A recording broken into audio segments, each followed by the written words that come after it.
का जिस तरह कांटे ही कांटे जंगल में बिछे हैं और जाना जरूरी है तो कांटों से बच बच के गुजर जाते हो, इसी तरीके से इस दुनिया में कदम कदम पर गुनाहों का जाल बिछा हुआ है। हर एक कदम पर गुनाह की अड्डियां मिलेंगी, हर एक कदम पर गुनाह के अड्डे मिलेंगे। इस दुनिया में गुनाहों का जाल बिछा हुआ है, लेकिन दुनिया से गुजरना भी जरूरी है। इसलिए ऐ उमर, जैसे जंगल में कांटों से बच बच के गुजर जाते हो, उसी तरीके से दुनिया में गुनाहों से बच बच के गुजर जाओ। दुनिया में गुनाहों से बच बच के निकल जाओ। जंगल में कांटों से बचने के बावजूद 2-4 कांटे लग जाएंगे तो उसकी तुम मरहम पट्टी कर लोगे। ऐसे ही दुनिया में गुनाहों से बचने के बावजूद 2-4 खताएं और गुनाह हो ही जाएंगे। इंसान होने के नाते तो उसकी मरहम पट्टी कर लिया करो। अद्दुआ वल इस्तिग़फ़ार, अल्लाह के सामने गिड़गिड़ा लिया करो और मग़फ़िरत की दुआ कर लिया करो। अल्लाह से अपने गुनाहों की तौबा और इस्तिग़फ़ार कर लिया करो। यही उसका इलाज है। ये तकवा की तारीफ बताई, ये तकवा की। ट्रेन में चल रहे हो, आपकी सीट लोअर है, नीचे वाली मिडिल बर्थ पर एक और आदमी लेटा हुआ है और उसकी ऊपर सबसे अपर बर्थ पर एक और आदमी लेटा हुआ है। रात के 2 बजे आपको पेशाब लगता है, आप लोअर बर्थ से उठते हैं, इस्तिंजा करने, पेशाब करने टॉयलेट में जाते हैं। ट्रेन अपनी 80-100 की स्पीड पे चल रही है, पेशाब करके टॉयलेट से जब आप अपनी बर्थ पर आते हैं, लोअर बर्थ पर लेटना चाहते हैं, आपकी नजर मिडिल बर्थ पर लेटे हुए आदमी पर पड़ती है। मिडिल बर्थ पर आदमी लेटा है और उसकी जेब में 2-2 हज़ार रुपए के नोट की एक गड्डी है जो गाड़ी के हिलने से बाहर आ रही है। आपने कहा ये तो बड़ा अच्छा मौका है, ये सो रहा है, पूरे ट्रेन की लाइट ऑफ है, गाड़ी चली रही है, सब सो रहे हैं, बस हाथ बढ़ाना और निकालना है और लेकिन आपने हाथ बढ़ाने से पहले एक बार और देख लिया, सब सो रहे हैं कि नहीं, कोई देख तो नहीं रहा है। आप बिल्कुल मुतमईन हो गए, सब सो रहे हैं, किसी की नजर नहीं पड़ रही है। अब आपने हाथ बढ़ा दिया डरते हुए, जल्दी निकालो, और जैसे ही नोट की गड्डी खींची, निकाल रहे हैं ऐसे, लेकिन डर की वजह से फिर देख रहे हैं। अचानक मिडिल के ऊपर भी नजर डाल दी, ऊपर भी तो सीट है, वो तो नहीं देख रहे। जैसे ही नोट की गड्डी आधी जेब से निकली है, आधी जेबी में पॉकेटी में है, आप निकालने वाले, आपकी नजर ऊपर बर्थ पर लेटे हुए आदमी पर पड़ी। क्या देखते हैं? वो आपकी हरकत को देख रहा है। अब आप क्या करेंगे? अंदर रख देंगे। साहब ये बाहर आ रही थी, मैं तो अंदर कर रहा था। नहीं हिम्मत होगी चोरी करने की। या दूसरा रास्ता, किसी से कहना नहीं, निस्फुल ली व निस्फुल लकुम, आधा आधा, आधा तेरा आधा मेरा। लेकिन जरूरी नहीं, हो सकता है वो आदमी ईमानदार हो, ले ही ले। तीसरा रास्ता यह है कि हम तुझे 1 रुपया नहीं देंगे और अंदर भी नहीं रखेंगे, भागें और चलती हुई ट्रेन से कूदें। ये आप खतरा मोल ले नहीं सकते, अपनी जान को खतरे में डालकर भाग नहीं सकते। बेहतर यही समझेंगे कि अंदर ही रख दी जाए और उसको मनाया जाए, भाई ये बाहर आ रही थी, मैं तो अंदर कर रहा था। एक मामूली आदमी जब आपकी चोरी की हरकत को देख लेता है तो आप चोरी करने का इरादा तर्क कर देते हैं।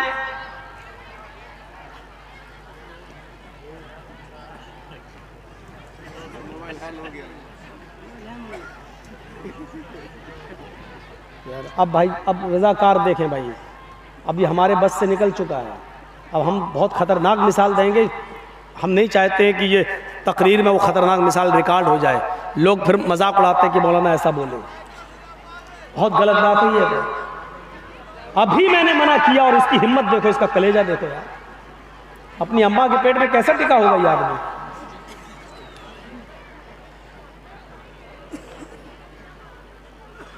भूल जाता हूँ, मैं डिस्टर्ब हो जाता हूँ। भाई नहीं, हमारी आदत है। हम लोगों ने बम्बई के प्रोग्राम देखे, कर्नाटक के देखे, बेंगलोर के देखे, हैदराबाद के, कितनी शांत सुकून, सरों पर बैठी मक्खी तक नहीं उड़ाते हुए। सीखो उन लोगों से, तहजीब देखी है उनके प्रोग्रामों में हमने। यहाँ जो उठ रहा है, जिसको पेशाब लग रहा है, अरे थैली भी लेके आया करो। यहाँ पर पहले बैठ जाएंगे, बीच में बात बोल उठ के भागेंगे। सबको एक साथ, टाइमिंग भी इतनी फिक्स है कि सबको एक साथ पेशाब लगता है, 10-10 आदमी एक साथ उठे। तो आप चोरी नहीं कर सकते। मामूली आदमी आपकी हरकत को देख रहा है तो आप चोरी नहीं कर सकते। बिल्कुल यही कैफियत तकवे की है। एक मुसलमान के दिल में यही तकवा होना चाहिए, जब वो शराब की बोतल हाथ में ले और अपने होठों तक ले जाए तो ये सोच ले कि दुनिया की नजरें देख रही हो या नहीं, मेरी बीवी नहीं देख रही, मेरे बच्चे नहीं देख रहे, मेरे माँ बाप नहीं देख रहे, लेकिन अल्लाह की जात तो है जो देख रही है, अल्लाह तो है जो देख रहा है। अल्लाह रब्बुल आलमीन की नजरों से मैं छिपा हुआ नहीं हूँ। यही तवक्कुल, यही डर, यही तकवा हमारे अंदर पैदा हो जाना चाहिए। और अल्लाह का डर जैसी पैदा हुआ, हमने शराब की बोतल को फोड़ दिया, नहीं पिएंगे आज। ये है तकवा। ऐसे हक्का तुकातिही का मतलब ये है। या अय्युहल्लज़ीना आमनु तक़ुल्लाह वक़ूलू क़ौलन सदीदा। आई ईमानों वालो, तुम अल्लाह से डरो और जब भी बात करो तो दुरुस्त बात करो। अल्लाह ने यह कहा है कि जब भी बात करो तो दुरुस्त बात करो, क़ौलन सदीदा, सही साफ सुथरी बात करो। अल्लाह ने यह नहीं कहा सच बोलो। सच बोलने में और दुरुस्त बात कहने में फर्क है, फर्क है। अल्लाह ने यहां यह कहा है दुरुस्त बात हो, कौलन सदीदा। सदीदा तस्दीदुस सहम से मुश्तक है, यानी तीर को जब कमान में लगाया जाता है और कमान से जब तीर को छोड़ा जाता है तो वो तीर बिल्कुल निशाने पर जाता है, बिल्कुल निशाने पर सीधा। जैसे आपको इस रॉड पर, इस ट्यूबलाइट पर निशाना लगाना है तो कमान से जो तीर छोड़ेंगे वो सीधे उस ट्यूबलाइट पर लगेगा, इधर उधर नहीं होता है वो तीर। जैसे आपने छोड़ा वैसे ही वो गया सीधे। तो जैसे तीर निशाने पर लगता है वैसी आपकी बात बिल्कुल साफ सुथरी और बेलाग होनी चाहिए। कहने वाला जो कह रहा है, पूछ रहा है, उसी के मुताबिक होनी चाहिए। मसलन मौलाना जर्जी साहब को पुलिस ढूंढ रही है और पहचानती नहीं है, और मेरे पास आके कहती है मौलाना जर्जीज को देखा, और मुझे से पूछ रही है। मैं 2 कदम हट गया, यहां था, यहां आ गया। जी क्या कह रहे हो? अरे मौलाना जर्जीज को देखा? हाँ हाँ अभी तो यहां थे। सही बोला कि गलत बोला है? आप लोगों से मैं पूछूंगा, ये सही बोला कि गलत बोला? सही बोला, लेकिन शरीयत कहती है ये गलत बोले। ये सही तो है, सच तो है, लेकिन दुरुस्त नहीं है। उसने आपसे कहा कि मौलाना जर्जीज को देखा। मौलाना जर्जीज तो आप ही हैं, और आप ये जानते हैं कि ये मुझी को पूछ रहा है, तो फिर आपको ये कहने की जरूरत नहीं है कि अभी तो यहां थे। अब ये झूठ में लिखा जाएगा। मसलन मेरा बिजनेस मालदा से चलता है और कोई आदमी मुझसे पूछे, यार मौलाना साहब माल लेके कहाँ जाते हो, कहाँ बेचते हो? मैंने बताना नहीं चाहता। भाई मैं बताऊंगा तो तुम भी शुरू कर दोगे, कंपटीशन हो जाएगा। हम नहीं चाहते कि मेरे बिजनेस में कोई और भी इंटरफियर कर सके। आपने मुझसे पूछा मौलाना साहब कल कहाँ थे? आप जानना चाह रहे हैं मेरे जगह के बारे में, आप जानना चाह रहे हैं मेरे बिजनेस के बारे में। अरे मौलाना साहब कल माल लेकर कहाँ गए थे, कल कहाँ थे? और मैंने कह दिया जमीन के ऊपर आसमान के नीचे। मैंने क्या कहा? जमीन के ऊपर आसमान के नीचे। मैं जहां भी था तो जमीन के ऊपर ही रहा था, और जहां भी था तो आसमान के नीचे ही था। आपकी नजर में ये बात सही हो सकती है, लेकिन शरीयत की नजर में ये बात सही नहीं है, क्योंकि वो भी जानता है कि जमीन के ऊपर और आसमान के नीचे। वो जानना चाहता है कि आप किस शहर में थे, किस बस्ती में थे, कहां थे, और आप बताना नहीं चाहते। आप साफ कहिए, मैं आपको बता नहीं सकता, मैं कहां था ये मैं आपको नहीं बता सकता। कोई गुनाह नहीं है, आप सही बोल दीजिए, मैं कहां था मैं आपको नहीं बताना चाहता। आप मुझसे बार बार मत पूछे, मैं आपको नहीं बताऊंगा, बस बात खत्म कर दीजिए। लेकिन आप चाहते हैं कि वो बुरा भी ना माने और मैं झूठा भी नहीं हूं, और आप ऐसा बीच का रास्ता निकालें, ऐसा बीच का रास्ता। और ऐसे लोगों ने बहुत से रास्ते निकाले थे। आपको मालूम है, चारों बुजुर्गों में से एक बुजुर्ग, चारों इमामों में से एक इमाम ऐसे भी गुजरे हैं कि हम नाम नहीं लेंगे, आप लोग अंदाजा लगा लीजिएगा कि उनके जमाने में एक आदमी और उसकी बीवी बहुत ज्यादा हांडी चाटती थी, हांडी चाटती थी। गोश्त पकने के बाद ऐसे लेके हांडी चाटती थी ऐसे। हाँ, उसको बड़ा शौक था हांडी चाटने का, और शौहर को ये बहुत बुरा लगता था। शौहर ने उसको बहुत समझाया, लेकिन वो नहीं मानी। एक दिन गुस्से में कह दिया कि अगर तूने अब हांडी चाटी तो तुझ पे 3 तलाक। तो आदत कहां बदलती किसी की। 2-4 दिन तक तो बेचारी नहीं चाटी, 5-6वें दिन उसने फिर चाट ली, भूल गई। अब उस इलाके के सारे मौलवियों ने फतवा दे दिया कि तलाक हो गई। का क्यों? का उसने हांडी चाट ली। का सबसे बड़े बुजुर्ग से पूछ लिया जाए, वहां से डिग्री ले ली जाए, सर्टिफिकेट ले लिया जाए। उनके पास पहुंचे साहब, सब लोग, ये भी पहुंचा। तो मैं चाहता नहीं हूं कि मेरी बीवी मुझसे जाए। मैं उन्होंने कहा ये बताओ, सारे मौलाना कह रहे हैं तलाक हो गई। कहा अच्छा ये बताओ बेटी, तुमने हांडी कैसे चाटी? रास्ता निकल रहा। कहा नहीं, जैसे चाटते वैसे ही चाटी, ऐसे लेके हैं। फरमाया कि तलाक हुई नहीं।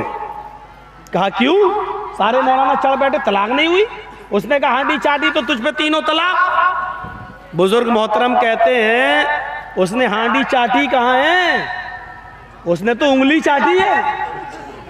शौहर ने तो ये कहा था कि अगर तूने हांडी चाटी तो तलाक। उसने हांडी ऐसे उठा के चाटी होती तो तलाक होती। उसने हांडी नहीं चाटी, उसने हांडी से शोरबा निकाल के उंगली चाटी है, इसलिए तलाक नहीं हुई। वाह वाह, क्या ही दिमाग है, वाह क्या समझदारी है ये। इसीलिए बुजुर्ग वो ले गया अपनी बीवी को उठा के।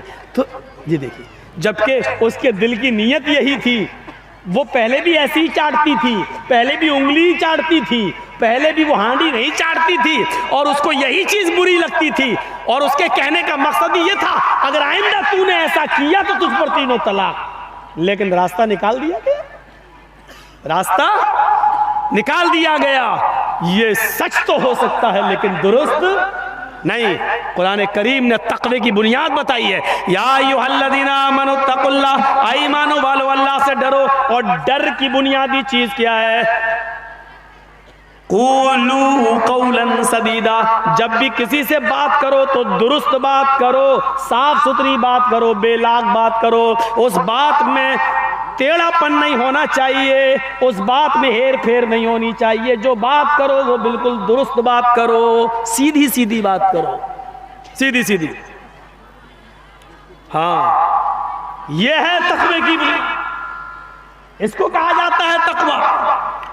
ऐसे बेशुमार वाक़यात हमारी जिंदगी, सहाबाए किराम की जिंदगी में मिलेंगे। कुरान कहता है इन्ना अकरमकुम इंदल्लाहि अत्क़ाकुम। तुम में सबसे बड़ा बुजुर्ग वो है, सबसे बड़ा वो है जो अल्लाह से सबसे ज्यादा डरता है। कुरान की आयत हमें बतला रही है, जो अल्लाह से जितना ज्यादा डरेगा वो उतना बड़ा बुजुर्ग होगा। बुजुर्गी, इकराम और उसको इज्जत उसी को सबसे ज्यादा मिलेगी जो अल्लाह से सबसे ज्यादा डरेगा। मेरे भाइयों, अबू बकर सिद्दीक अल्लाह से डरा करते थे। मोहम्मद रसूलुल्लाह के डर का हाल तो ये था, बुखारी पढ़िए। अपनी बीवी आयशा की रान पर, इस पे गोद, इस पे पैर के, ये रान बोलते, रान, इस पर आप लेटे हुए हैं अम्मी आयशा की गोद में। और अचानक आपने अपनी लौंडी को आवाज़ दी, अपनी खादिमा को, काम करने वाली को आवाज़ दी। वो घर के बाहर है, सुन लिया लेकिन नहीं आई। दोबारा आवाज़ दी, सुन लिया लेकिन नहीं आई। तीसरी बार आवाज़ दी, उसने सुन लिया लेकिन नहीं आई। कहा आयशा जरा देखो तो कहाँ चली गई। हजरत आयशा ने जैसे ही दरवाजा खोला तो क्या देखा, वो तो घर के बाहर ही बैठी हुई है और बकरी का एक छोटा सा बच्चा उसके पास है और ऐसे ऐसे कर रही है उसको। होता ना छोटे छोटे बच्चे भी खेलते हैं, तो ये तो बड़ी थी, बच्चे से खेल रही है। फरमाया ए, अल्लाह के रसूल ने 3 आवाजें दी, क्या तूने नहीं सुनी? कहा सुना। फिर क्यों नहीं आई? बच्चे से खेल रहे थे, बकरी के बच्चे से खेल रहे थे। कहा अल्लाह के नबी, मेरे सरताज, मेरे शौहर, इसने आपकी 3 आवाजें सुनी फिर भी नहीं आई, आइए इसको सजा दीजिए, इसको मारिए। अल्लाह के रसूल गुस्से में आए। बुखारी शरीफ की हदीस है, अल्लाह के नबी बाहर निकले और उस लौंडी से, खादिमा से कहा सुन, मैंने तुझे पहली आवाज दी, तूने सुना था कि नहीं सुना था? उसने कहा जी सुना था। उस जमाने की नौकरानियां भी झूठ नहीं बोला करती थी। सजा मंजूर है लेकिन झूठ कबूल मंजूर नहीं है। हाँ सुनी। दूसरी आवाज दी, कहा वो भी सुनी। मैंने तीसरी बार तुझे आवाज दी, कहा अल्लाह के नबी मैंने वो भी सुना था, फिर तू क्यों नहीं आई? मैंने सोचा कि आप कोई बड़ा काम करवाएंगे, मैं थकी हुई थी इसलिए मैं बरा गई, मैं सुस्ती कर गई और इस बच्चे के साथ खेलती रही। अल्लाह के नबी सल्लल्लाहु अलैहि वसल्लम की आंखें लाल हो गईं। ऐसा लगने लगा जैसे अनार का रस किसी ने आंखों में डाल दिया हो, इतना गुस्से में। आपने गुस्से में मिसवाक उठाई, ये कान में आपके मिसवाक लगी हुई थी। बुखारी शरीफ के अल्फाज, मिसवाक आपने आप मिसवाक कान में लगा लेते थे, जब भी नमाज का टाइम हुआ मिसवाक की, फिर कान में लगाई, नमाज पढ़ना शुरू। जैसे ही नमाज का टाइम हुआ मिसवाक निकाली, मिसवाक की वजू बनाया और अंदर चले गए। तो मिसवाक कान में लगाए रहते थे। वो मिसवाक जो अल्लाह के नबी के कान में लगी हुई थी, इतनी बड़ी होगी, कितनी मिसवाक दांतों में करने वाली, और उसको उठाकर मारेंगे तो कितनी जोर से लगेगी। हम और आप अंदाजा लगाएं, कोई कोड़ा नहीं था, कोई दुर्रा नहीं था। आपने वो मिसवाक निकाली और निकालने के बाद तान लिया उसके ऊपर, मारना चाहते हैं उसको कि 3 मरतबा तूने मेरी आवाज सुनी हो फिर भी नहीं आई। आपने वो मिसवाक उठाई, ऐसे करके उसके करीब ले गए और उसकी पीठ तक लाए। 1-2 इंच जब पीठ रह गई, 1-2 इंच का फासला रह गया, तो आपने मिसवाक रोक ली और मिसवाक कान में लगाई और रोते हुए आंखों में आंसू आ गए।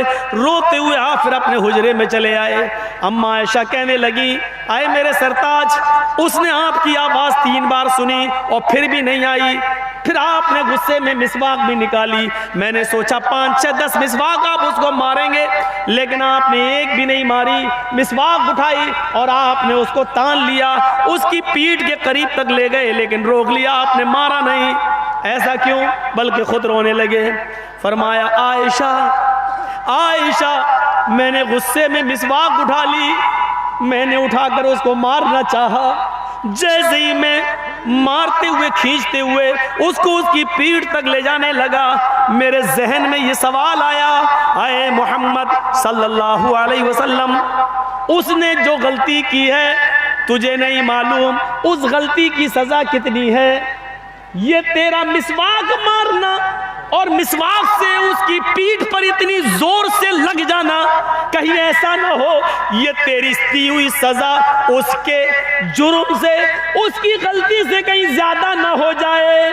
उसने जो गलती की है उसकी गलती से ज्यादा मेरी मार, उसकी तकलीफ उसकी गलती से ज्यादा ना हो जाए, और फिर कयामत के दिन कहीं वो मेरे ऊपर मुकदमा न ठोक दे, अल्लाह की अदालत में मेरे सामने मुझे पेश न कर दे कि मैंने इतनी बड़ी तो गलती नहीं की थी, जितनी तेज और सख्त इन्होंने मुझे मिसवाक मारी, मुझे बदला चाहिए। जैसी कयामत के दिन सवाल और जवाब का एहसास मेरे दिल में आया, मैंने मिसवाक रोक ली। आयशा, मैं जिंदगी भर लोगों को माफ करता आया, फिर मैं अपनी खादिमा और लौंडी को कैसे माफ माफ न करूं? मैंने तो बड़े बड़े मुजरिमों को माफ कर दिया, तो फिर मैं इस खादिमा को कैसे माफ न करूं? मुझे इस एहसास में कि मेरी दी हुई सजा कहीं इसकी गलती से ज्यादा ना हो जाए, इसलिए मैंने रोक लिया। ये तकवा था, इसको कहते हैं तकवा, इसको कहते हैं परहेजगारी। एहसास क्या आ गया कि कहीं इसकी गलती से बढ़कर मेरी सजा, मेरी दी हुई सजा ना हो जाए और क़यामत के दिन मुझसे हिसाब न ले लिया जाए। रोक लिया, अपने आप को एहसास पैदा करके रोक लेने का नाम तकवा है। ये नबी अकरम का तकवा था। उधर आइए, अबू बकर सिद्दीक का तकवा देख लीजिए। हजरत अबू सईद खुद, हजरत अबू बकर सिद्दीक का तकवा देखिए। उनका भी एक गुलाम था। भाई मैंने खरीदा है किसी को, वो मेरा गुलाम है, हम उससे काम करवा सकते हैं, मेहनत मजदूरी करवा सकते हैं, और मेहनत मजदूरी कराकर जो वो कमा कर लाएगा उसकी कमाई हम खा सकते हैं, क्योंकि वो मेरा गुलाम है, हमने खरीदा है, जायज़ है शरीयत के अंदर। अबू बकर सिद्दीक ने अपने गुलाम को भेजा, जाओ, रोजाना वो कुछ कमा कर लाता था, अबू बकर सिद्दीक को खिला देता था। एक दिन गया और जल्दी आ गया। हजरत अबू बकर सिद्दीक ने कहा, आज बहुत जल्दी आ गए हो? कहा हाँ, कुछ खजूर है मेरे पास। अरे लाओ यार, जल्दी लाओ, मुझे भूख लग रही है, आज बहुत तेज भूख है, कुछ मिला ही नहीं खाने को। उसने खजूर रख दिए और अबू बकर सिद्दीक ने एक खजूर उठाया और खाया। वल्लाह, एक, अल्लाह की कसम, एक खजूर उठाया और खा लिया। गुलाम कहने लगा अबू बकर से, अमीरुल मोमिनीन, रोज़ाना आप हमसे पूछा करते थे आज क्या करके आए हो, कितनी मेहनत की, और जब देख लेते थे कि ये मजदूरी हलाल है या हराम तब आप खाते थे, और आज तो आपने पूछा ही नहीं। तो हज़रत अबू बकर ने कहा, रोज़ाना तुम हलाल मेहनत करके हलाल कमाई कमा कर ही लाते थे, आज भी लाए होगे, आज भूख लगी, पूछा नहीं, खा लिया। गुलाम ने कहा, आज ही मैंने मेहनत नहीं की। क्या? का रोजाना मेहनत करके लाता था, आज मेहनत नहीं की। तो अब पता नहीं, आपके लिए हराम हो सकता है, मेरे लिए तो हलाल, हम तो खूब खाएंगे। कहा अच्छा ये बताओ ये लाए कहां से हो? कहा अमीरुल मोमिनीन, लक़द तकहनतु, मैंने कुछ महीने पहले एक आदमी से कहानत गढ़ी थी। कहानत, झूठ बोला था। क्या? वो अपनी बीवी के साथ जा रहा था, बीवी के पेट में बच्चा था, पेट बड़ा था, तो मैंने उसके पेट के बड़ेपन को देखा, तो मुझे तो मालूम नहीं था कि लड़का था कि लड़की। तो मैंने अपने दोस्त से कहा कि भाभी को लड़का होगा, ऐसे कह दिया मैंने। अच्छा, तो उसने पूछा तुम्हें कैसे मालूम? तो मैंने उससे कहा, अरे मैं तो बहुत पहुंचा हुआ आदमी हूं, पेट देख के और औरत की चाल चलने से, उसके कदम से मैं पहचान लेता हूं कि पेट में लड़का है कि लड़की। जा, लड़का होगा। आज 5-6 महीने के बाद उसको लड़का ही हुआ है। मैंने तो धूल में लाठी मारी थी और लग गई निशाने पर। मैंने तो ऐसे ही झूठ बोल दिया था और वो सच्ची हो गई। तो वो खुशी में लेके आया, मुझे बहुत बड़ा पीर समझने लगा, बाबा समझने लगा। लो, तुमने सही बताया था वो खजूर, आज मुझे काम ही नहीं करना पड़ा, मैं मेहनत किए बगैर इधर आ गया, खाइए। हजरत अबू बकर सिद्दीक कहते हैं, ये बात तुमने मुझे पहले क्यों नहीं बताई? माँ के पेट में बेटा या बेटी, इसको अल्लाह के अलावा कोई नहीं जानता, और तूने तो झूठ गढ़ा था उसके साथ। हाँ, मैंने झूठ गढ़ा। पानी लाओ, पानी पिया। अब सुनो बुखारी के अल्फाज, हजरत अबू बकर सिद्दीक पानी पी गए, 1 गिलास 2 गिलास पानी पिया, फिर ये 3 उंगलियां हलक में डाली, आ करके कै किया, थोड़ा सा खजूर बाहर निकला, फिर पानी पिया, फिर उंगली डाली, फिर कै किया, फिर थोड़ा सा खजूर बाहर निकला, फिर पानी पिया, फिर उंगली डाली, फिर कै किया। उस वक्त तक पानी पीते रहे और उल्टी करते रहे, वॉमिटिंग करते रहे और खजूर निकालते रहे, जब तक यकीन नहीं हो गया कि जितना खजूर मैंने खाया था सारा मेरे पेट से निकल गया। जब यकीन हो गया कि हाँ निकल गया होगा, तब खामोश हुए और क्या कहते हैं, जो हराम का एक लुकमा खाता है, जो हराम का एक लुक़मा खाता है, अल्लाह ताला उसके दिल पर सियाह नुक्ता बिठा देता है, अल्लाह ताला उसके दिल पर एक काला नुक्ता बिठा देता है। अगर वो तौबा कर लेता है तो अल्लाह उस नुक्ते को मिटा देता है, और अगर वो तौबा नहीं करता है तो वो नुक्ता बढ़ते बढ़ते बढ़ते बढ़ते पूरे दिल को काला कर देता है। और जब इंसान का पूरा दिल काला हो जाए, जब इंसान का पूरा दिल काला हो जाए, तो फिर वो सोचता नहीं है कि ये माल मेरे पास जो आ रहा है वो हलाल का या हराम का, आने दो आने दो, जहां से आ रहा है आने दो। फिर उसको हलाल और हराम की तमीज उड़ जाती है। ये तकवा था। एक खजूर खा लिया, उसको भी निकाल दिया। हम अपने गरीबानों में झांकें, कितनी लाटरियां खरीदे हैं, कितना हराम माल खा रहे हैं। याद रखना, तकवा सिर्फ यही नहीं होता कि जो मुसलमान अपने दिल के अंदर पैदा कर ले लुक जाए। ये तकवे की और ईमानदारी की सिफत किसी के अंदर भी पैदा हो सकती है। जापान की राजधानी क्या है? टोक्यो। जापान की राजधानी टोक्यो, और टोक्यो के अंदर एक टैक्सी ड्राइवर गैर मुस्लिम, एक टैक्सी ड्राइवर गैर मुस्लिम, आपके इसी हिंदुस्तान का हिंदू टैक्सी ड्राइवर, हिंदू कौन? इसी भारत का। मेरे प्यारे साथियों, जरा तसव्वुर कीजिए, उस जापान पर सऊदी अरब का एक आदमी जाता है, उसने एयरपोर्ट से उसको रिसीव किया, और टैक्सी ड्राइवर से उस सऊदिया के आदमी ने पूछा मुझे फला फला होटल में जाना है। उसने कहा आइए बैठ जाइए। हिंदू ड्राइवर ने उसको अपनी गाड़ी में बिठाया और मीटर ऑन कर दिया। सऊदिया का वो शेख उसकी गाड़ी में बैठ गया और वो गाड़ी टैक्सी चलने लगी। उसने मीटर डाउन कर दिया, थोड़ी देर के बाद उसने मीटर उठा दिया, थोड़ी देर के बाद उसने मीटर ऑफ कर दिया, और फिर काफी दूर 5-6 किलोमीटर के बाद फिर वो किसी चौराहे पर आया, और आने के बाद उसने फिर मीटर को डाउन कर दिया, और फिर वहां से लेके चला, और चलने के बाद उसको उसके होटल पे पहुंचा दिया। मीटर में पैसा काफी आ चुका था, लेकिन उसने सिर्फ जितने दिरहम मांगे, जितने रुपए मांगे, सऊदी शेख ने उसको उतने रुपए दिए, लेकिन ये कहते हुए दिए कि साहब तुमने इतनी देर तक ये मीटर जो डाउन कर दिया था, गिरा दिया था, ऊपर कर दिया था, शायद तुम भूल गए हो ये 5-6 किलोमीटर जो तुमने सफर किया है इसका चार्ज इसमें नहीं आ पाया है, लिहाजा 4-5 किलोमीटर का जो चार्ज बनता है वो और ले लो। उस आदमी ने, टैक्सी ड्राइवर ने जो जवाब दिया वो है, मुसलमानों हिंदू ही सही, लेकिन उसका ये तमाचा हमारे मुंह पर आज भी पड़ रहा है और पड़ता रहेगा। उसने वो जवाब दिया, नहीं साहब मैंने मीटर जानबूझकर ऊपर कर लिया था, इसलिए कि आपने मुझे जिस होटल में जाने के लिए कहा था, मैं धोखे से रास्ता क्रॉस करके जिस चौराहे से मुझे मुड़ना था मैं मुड़ नहीं पाया, मैं आगे निकल गया।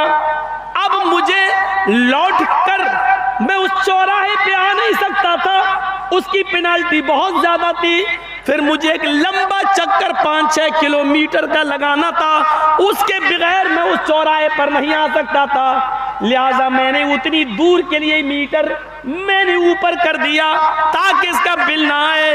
जब गलती मेरी थी तो उसका चार्ज मैं आपसे क्यों लूं? जब गलती मेरी थी तो उसका चार्ज मैं आपसे कैसे लूं? ये मेरे धर्म ने नहीं सिखलाया, ये मेरी मानवता ने मुझे नहीं सिखलाया, लिहाजा जो चार्ज बनता है वो मैंने आपसे ले लिया।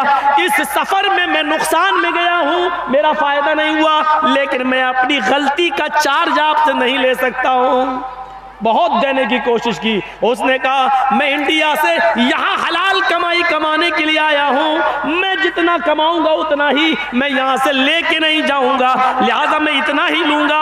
उस हिंदू की इस ईमानदारी को मैं सलाम कहता हूँ। मेरे भाइयों, उसने उसी तालीम पर अमल किया जो तालीम जनाब मोहम्मद रसूलुल्लाह सल्लल्लाहु अलैहि वसल्लम ने बताई। याए मालदा के और इस इलाके के टैक्सी ड्राइवरों, रिक्शा चलाने वालों, गैरों के पास भी है और हमसे ज्यादा भी उनके अंदर है। फर्क इतना है कि उनको तकवे पर सवाब नहीं मिलता है, लेकिन इंसानियत वो कायम रखते हैं। हम जिस मसलक और जिस मजहब से जुड़े हैं वो हमें तकवे पर इनाम भी देता है, सवाब भी देता है और उस पर हमें खुशी भी होती है। इसलिए हमें और आपको ईमानदारी के साथ तकवा अपनाना चाहिए, अपनी जिंदगियों के अंदर तकवा पैदा करना चाहिए। गुरु नानक को पता चला कि एक आदमी है, मुसलमान है और वो बहुत कंजूस है, वो किसी को 1 रुपया भी नहीं देता है। गरीब को चमड़ी चली जाए लेकिन दमड़ी न जाए, वो बड़ा मक्खी चूस इंसान है। तो गुरु नानक उस अमीर आदमी के पास, उस मुसलमान के पास जाते हैं और अपनी जेब से एक सुई निकालते हैं, सुई कपड़ा सिलने वाली, छोटी सी सुई निकाल कर कहते हैं मेरी एक गुजारिश है, ये सुई आप अपने पास रख लो। उसने कहा ये सुई मेरे पास रखने आए आप इतनी दूर से? कहा हाँ, इसको संभाल के रख लो। कहा ठीक है रख लूंगा, लेकिन ये सुई इतनी दूर से सुई देने आए, ये तो कोई भी रख लेता। कहा नहीं, वो इसको हिफाजत से नहीं रख पाता, तुम रख लोगे। जब सोना चांदी माल और दौलत तुम इतनी हिफाजत से रखे हुए हो तो इस सुई को भी तुम हिफाजत से रख लोगे। लेकिन आए मेरे मुसलमान भाई, ये सुई मैं कल कयामत के दिन तुमसे ले लूंगा, ये सुई की जरूरत मुझे आज नहीं है। जब अल्लाह के सामने हम और आप खड़े होंगे तो ये सुई मुझे वहां ला के दे देना। मुसलमान कहता है आपका दिमाग खराब हो गया है, इतने बड़े नानक जी, इतने बड़े बुजुर्ग हैं आप, इतने बड़े गुरु हैं आप, और ये छोटी सी सुई लेके आए और कयामत के दिन आप हमसे लेंगे? अरे कयामत के दिन क्या ये मैं लेके जाऊंगा क्या? ओ ये सुई नहीं ले जा सकते? कहा नहीं। अरे जब सुई नहीं ले जा सकते तो ये सोना, ये चांदी, ये दौलत, ये बिल्डिंग, ये घर, ये मकान, ये माल, ये दौलत, ये तुम कैसे ले जा सकते हो? मैं तो सोच रहा था ये सब तुम्हारे साथ जाएगा, इसलिए सुई भी तुम वहां ले आओगे। उसने कहा नानक जी शर्मिंदा मत कीजिए, अभी अभी मैं ये सब सदका और खैरात करने वाला हूँ, अब मैं गरीबों में देना शुरू कर दूंगा। आपने मेरी आंखें खोल दी। जरूरी नहीं कि मौलाना जर्जीस की 2 घंटा तकरीर के बाद भी लोगों में इस्लाह पैदा हो, वो गैर मुस्लिम की बात भी किसी को असर कर सकती है। गुरु नानक की बात उस मुसलमान को असर कर गई और उसने सदका और खैरात कर दिया। तकवे की बुनियादें यहाँ से भी जागती हैं, ये तकवा होता है। हजरत उमर फारूक रज़ी अल्लाह ताला अन्हु अब्दुल्ला इब्न दीनार के साथ एक जंगल में जाते हैं। उनके अब्दुल्ला इब्न दीनार को साथी को भूख लगती है। हजरत उमर एक चरवाहे से कहते हैं ये बकरियां किसकी हैं? उसने कहा ये मेरे मालिक की है, मैं अपने मालिक की बकरियां यहाँ चराने के लिए लाता हूँ। हजरत उमर फारूक ने कहा एक बकरी मुझे दे दे, बेनी शातन, एक बकरी मुझे बेच दे, जो कीमत बताएगा मैं दे दूंगा। उसने कहा ये बकरियां मेरी नहीं, मेरे मालिक की हैं। हजरत उमर ने कहा इम्तहान लेने के लिए अपने मालिक से कह देना कि एक बकरी जंगल में भेड़िया खा गया है, मैं उसकी खाल में लगा हुआ खून मैं तुझे दे दूंगा। अपने मालिक को दिखा देना कि देखो ये खाल है, भेड़िया खा गया है बकरी, तुम्हारा मालिक देख थोड़ी रहा है। उसने कहा चल चल अजनबी इंसान, मैं तुझे जानता नहीं हूं, तू कौन है और तू मुझे ये बताने आया है कि अपने मालिक से कह देना, वो देख थोड़ी रहा है। अरे मेरा मालिक नहीं देख रहा तो क्या हुआ, मेरे मालिक का मालिक मेरा रब तो मुझे देख रहा है, अल्लाह तो देख रहा है। मैं अपने मालिक से आज झूठ बोल सकता हूँ, लेकिन कल कयामत के दिन मैं अल्लाह से कैसे उसको क्या मुंह दिखाऊंगा। हजरत उमर फारूक की आंखों में आंसू आ गए और चुपचाप से उस जंगल से चले आए। दूसरे दिन आपने उसके मालिक को कासिद भेजा कि अपने गुलाम को लेकर मेरे पास आ जाओ। दूसरे दिन उसका मालिक उस गुलाम के साथ जो बकरियां चरा रहा था उसके साथ दरबार खिलाफत में गया। इस गुलाम ने देखा ये तो उमर फारूक है जो कल जंगल में थे और बकरी एक मांग रहे थे और मैंने इनको एक बकरी नहीं बेची, पता नहीं आज ये मेरा क्या करेंगे। हजरत उमर ने उनके मालिक से कहा क्या ये तुम्हारा गुलाम है? हाँ। क्या तुम इसके मालिक हो? हाँ। इस गुलाम की जरूरत है मुझे, इस गुलाम को बेच दो, मैं खरीदने के लिए तैयार हूं।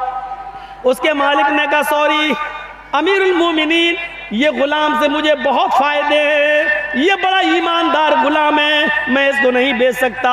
हजरत उमर फारूक ने कहा कीमत तुम बताओ, अगर इतना ईमानदार है तो मैं उसकी कीमत भी तुम्हें डबल देने के लिए तैयार हूँ। उसने कहा अगर डबल कीमत देते हो तो मैं इसको बेचने के लिए भी तैयार हूँ। उसने डबल कीमत बताई। हजरत उमर ने बैतुल माल से डबल कीमत दी और उस गुलाम को खरीद लिया। अब वो गुलाम ये समझता था अब मेरा बुरा हाल होगा, मुझे हजरत उमर ने खरीद लिया। यहाँ हजरत उमर ने उस गुलाम को खरीदा और खरीद कर उस गुलाम को आजाद कर दिया, ये कहते हुए कि कल जंगल के अंदर जब मैंने तुमसे बकरी मांगी तुमने कहा ये मेरे मालिक की है, मैंने कहा मुझे बेच दो, अपने मालिक से कह देना भेड़िया खा गया, वो तुम्हें देख थोड़ी रहा है। लेकिन तुमने ये जवाब दिया कि मेरा मालिक नहीं देख रहा है, तो क्या हुआ, अल्लाह तो मुझे देख रहा है। अल्लाह को मैं क्या जवाब दूंगा? तुम अल्लाह से डरते हो और जो अल्लाह से डरता हो वो किसी की गुलामी में क्यों रहेगा? इसलिए मैंने खरीद कर तुम्हें आजाद कर दिया। आतकत का फिर दुनिया हाज़िल कलिमतु, इस कलमे के जरिए तुम आजाद हो। अल्लाह ताला, अल्लाह को क्या मुंह दिखाऊंगा? इस कलमे के ने तुम्हें, अल्लाह के खौफ ने तुम्हें इस दुनिया में आजादी दी है। इसी तरीके से अगर तुम डरते रहे और अल्लाह का खौफ अपने दिलो दिमाग में पैदा करते रहे, अल्लाह का खौफ अपने दिल में रखते रहे, तो यही कलमा क़यामत के दिन तुम्हें मैदान महशर की तकलीफ से भी निकालेगा और तुम्हें जन्नत का मुस्तहिक बना देगा। ये उमर फारूक के अंदर तक़वे का हाल था। उनके गुलाम, जब उमर फारूक के दौर में गुलामों के तक़वे का यह हाल था तो और लोगों के तक़वे का हाल क्या होगा? हम सोचें, गौर करें, अंदाजा लगाएं। हाँ मेरे भाइयों, हजरत उमर, बहरीन से माल आता है, बहरीन से बहुत सा माल आता है, उसमें इतर भी आता है। हजरत उमर फारूक कहते हैं ये इतर सब लोगों में तकसीम किया जाएगा। कौन है जो इसको तकसीम कर दे बराबर बराबर? हजरत उमर फारूक की बीवी आई, कहती है मैं इसको बराबर बराबर तौल कर सबको बराबर बराबर बांट दूंगी। हजरत उमर ने कहा यह काम मैं तुमसे नहीं करवाऊंगा। लोगों ने कहा अमीरुल मोमिनीन, आपकी बीवी है और आपकी बीवी से ज्यादा ईमानदारी से कौन वजन कर सकता है, उनको तौलने दो। फरमाया नहीं नहीं, बिल्कुल नहीं, मेरी बीवी इतर जब बटेगा तो उसमें तुम्हारा भी हिस्सा है, मेरा भी हिस्सा है। तुम अपने हाथ से शीशियों में भरोगी और बराबर बराबर तौल के दोगी। फिर तुम्हारे हाथ में लगा हुआ इतर तुम अपने कपड़ों पर मलोगी, अपने चेहरे पर मलोगी, अपने बालों पर मलोगी, उसकी खुशबू बैठकर यहाँ सूंघोगी, फिर अपना हिस्सा भी लोगी। तो इतनी देर तक जो खुशबू सूंघोगी वो तुम्हारे हिस्से की से ज्यादा हो जाएगी और मैं नहीं चाहता कि ये ज्यादती तुम्हारे हिस्से में आए और तुम कयामत के दिन अमानत में खयानत के जुर्म के में तुम जहन्नम के अंदर जाओ। यहां से अंदाजा लगाएं हम, कहां है, कहां इतना सा इतर भी तकसीम नहीं करने दिया। हजरत उमर इब्न अब्दुल अजीज की बीवी हामिला है, उमर इब्न अब्दुल अजीज की बीवी हामिला है, पेट में बच्चा है। मेरी माँ सुनो, तुम्हारे मतलब का वाक़या है, मेरी बहनों सुनो, तुम्हारे मतलब का वाक़या है। हजरत उमर इब्न अब्दुल अजीज की बीवी के पेट में हमल है, लेकिन 4 दिन से खाने को कुछ नहीं मिला।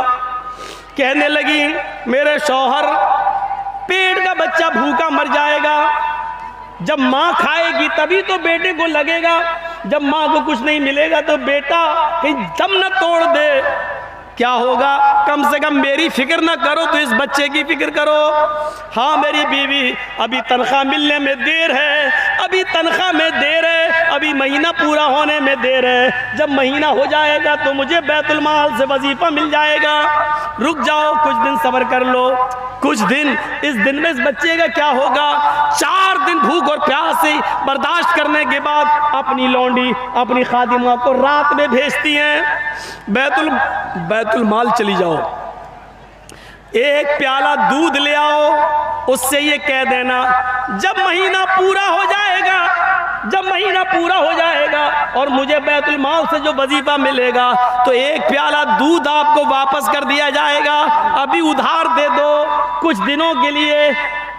उमर इब्न अब्दुल अजीज की बीवी के पेट में बच्चा है, डर है कि कहीं वो बच्चा मर न जाए पेट के अंदर, इसलिए एक प्याला दूध उधार दे दो ताकि वो पी ले और उस बच्चे की जान बच जाए। खादिमा लौंडी बैतुल माल जाती है, बैतुल माल के कैशियर ने एक प्याला दूध उधार दे दिया। चलो जब महीना पूरा होगा, बैतुल माल से जब वजीफा मिलेगा तो ये दूध वापस आ जाएगा। वो चलता ही है, हमने आपको उधार दे दिया, आपने मुझे।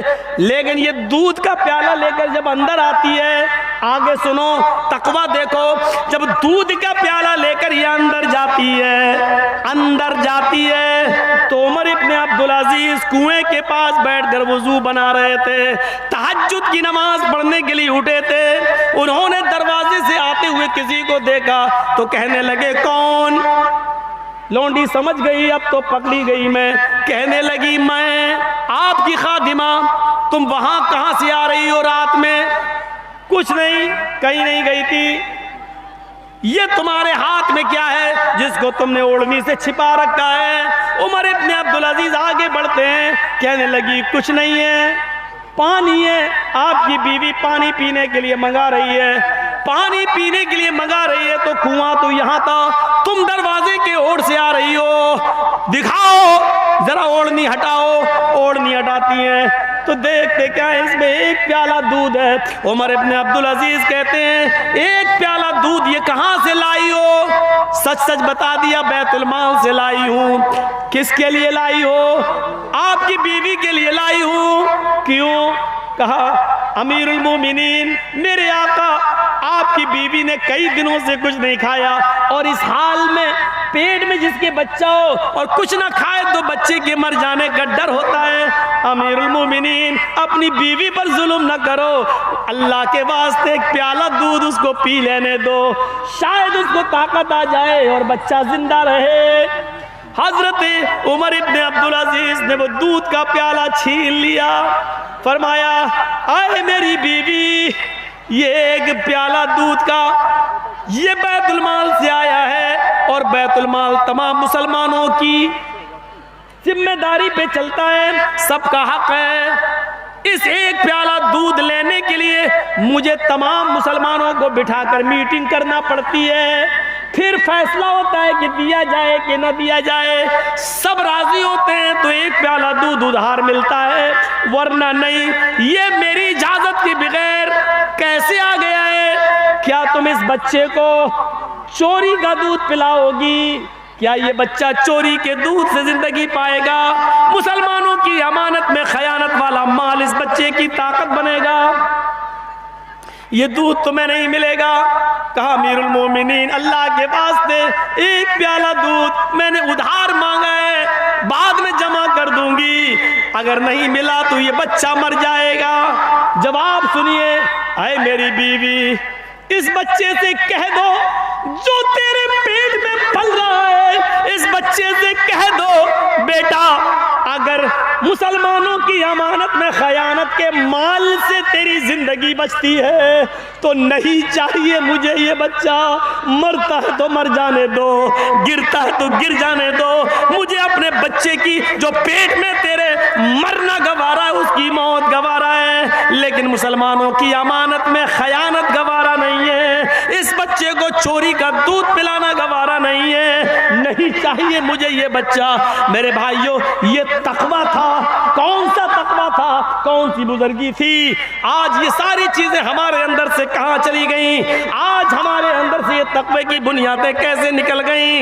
यही उमर इब्ने अब्दुल अजीज है। सारे बच्चों ने ईद के नए कपड़े बना लिए, उमर इब्ने अब्दुल अजीज के बेटे के पास नया कपड़ा नहीं है। कल सुबह ईद है, बीवी कहती है हम पुराने कपड़े पहन लेंगे, आप पुराने पहन लेना, लेकिन बेटे के लिए तो नए कपड़े का इंतजाम करो। सबके बच्चे नए कपड़े पहनेंगे और आपका बच्चा पुराने कपड़े। एक महीने की तनख्वाह एडवांस ले लो। जैसे वो लेटर लिखते हैं अपने खादिम को, कैशियर को, एक महीने की तनख्वाह एडवांस दे दो, अगले महीने काट लेना, या मैं अगले महीने की तनख्वाह नहीं लूंगा, हमें एक महीने की तनख्वाह एडवांस दे दो, अगले महीने मत देना। उस कैशियर ने बैतुल माल के उस लेटर के ऊपर दूसरा जवाब लिख दिया और भेज दिया उसको खाली याद। उमर इब्ने अब्दुल अजीज के खादिम ने कहा, उन्होंने एडवांस तनख्वाह नहीं दी बल्कि इसमें कुछ लिख दिया। उमर इब्न अब्दुल अजीज ने उस पर लेटर पढ़ा, उस पर लिखा हुआ था, मेरे मालिक, मेरे आका अमीरुल मोमिनीन, आपने 1 महीने की तनख्वाह एडवांस मांगी है, मुझे देने में कोई एतराज नहीं है, मैं अभी देने के लिए तैयार हूँ, लेकिन ये गारंटी कौन देगा कि 1 महीने तक आप जिंदा भी रहेंगे।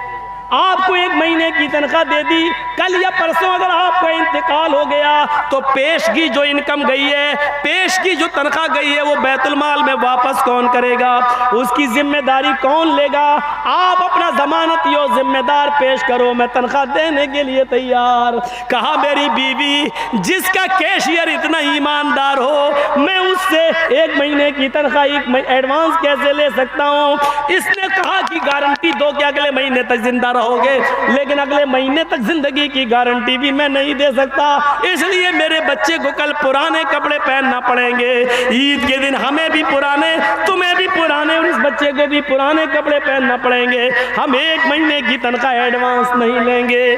तकवे की ये बुनियादें थी जिससे हमारा इस्लाम मजबूत था, ईमान मजबूत था, ये तकवा था। लेकिन आज ये तकवा हमारी जिंदगियों से दूर होता चला जा रहा है, इसलिए इबादत की रूह निकल गई, इसलिए इबादत में हमें मज़ा भी नहीं आ रहा है। हमारे 2 घंटे पूरे हो गए हैं मेरे प्यारे साथियों, खींच तान कर मैंने 2 घंटे आज अपने पूरे किए आप लोगों के उछल कूद के बावजूद। लेकिन आइंदा जब जलसा लीजिए, ख़ास तौर पर मेरा, तो थोड़ा सा शांति बनाने की कोशिश कीजिए और सही से इंतज़ाम होना चाहिए। अब तो शायद आधे से ज़्यादा लोग जा भी चुके हैं, मैं 5 मिनट आपके सामने बैठा हूँ। मेरी गुजारिश है आपसे, इस मदरसे के लिए जो भी आप ताउन देना चाहें, मेरे हाथ में देने से अगर खुशी हो रही है तो मेरे हाथ में लाकर भी दे सकते हैं। अल्लाह ताला हमारे दिलों में तकवा पैदा फरमाए, हमें